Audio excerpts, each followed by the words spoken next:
Jonesy and Amanda. Jam Nation. Let me just ask you this. Are your children all, you've got 3, are they all different from each other? Yes, they're all distinct personalities. And like yours with Jack and Liam, they're both little distinct personalities. They are. And I love hanging out with both of them. I've known them both for a long time. They both have a very good sense of humour.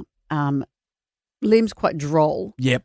Jack is more clownish in a good way. I don't mean he's a fool. No. But things happen to him. He's like Ginger Meggs. He's a little bit loosey-goosey. Like I remember at my daughter's 21st and he lost his phone. Remember that? And he said, Jonesy, I don't want to be one of those guys who've had a couple of beers and then loses their phone and then makes everyone look for it. And I said, well, Jack, you are That's that exactly guy. what was happening. And he was, He showed me some footage of himself the other night. He was out with his friends and he jumped from some kind of plinth onto a soft landing surface, he said. He pictured himself doing like a UFC landing. I said, don't show me this stuff. It didn't happen that way, and he's got bruises all around the top of his legs. I constantly say to him, if you go overseas, don't drink this, don't do that. Well, he did this at home, so he's got no excuse. I do. I said, Remember, because he said, I might go to Bali. I said, you don't want to go. He'd also, remember, he'd had a head knock on the football field. He took this very seriously. We all did. There was neurologists involved, all kinds of things. And then maybe 6 months later, he goes to Greece and they go into a bar where you pay someone, you put a helmet on your head and you pay someone to hit you on the head with a mallet. And he said, I asked him to hit me softly. Remember he came in and filled in for you when you were doing your filming for your TV show. We had a great show. Yeah, well, he's in his last year of uni. And so he's doing a couple of jobs around that, one of which is an office job. He was working in hospitality and he thought, I'd like to work during the day instead. So a couple of hours here and there he's working in office. This isn't because his mate wrote up on the whiteboard at the pub. Oh, that's hilarious. So his mate who was working with there wrote, management's terrible, signed Jack Oliver.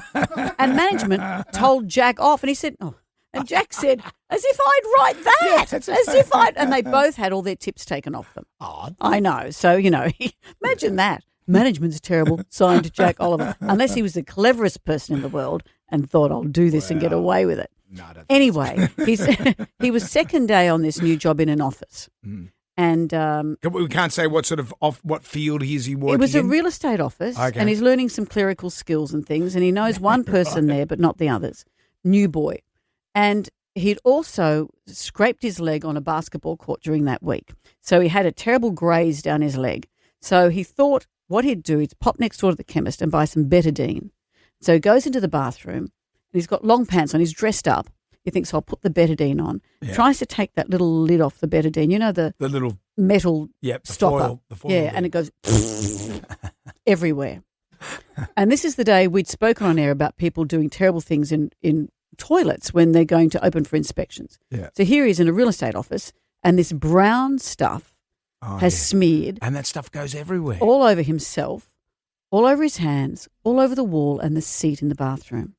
And he thinks, I don't want people to think what it looks like. I don't want people to think that that's happened. So he thought, I'll open the door a bit so it doesn't look sus. And one of the girls... And do people know him? No. Do they know he's your child? No, I don't know. I don't think so. So one of the girls walks past and sees the door open, and all she sees on the wall is a smear with a handprint through it. Oh, Jack. That's day 2. Is he still there? He's going back today. I wish them all luck. Open for inspection indeed. Good That's on you, just mate. a day in the life.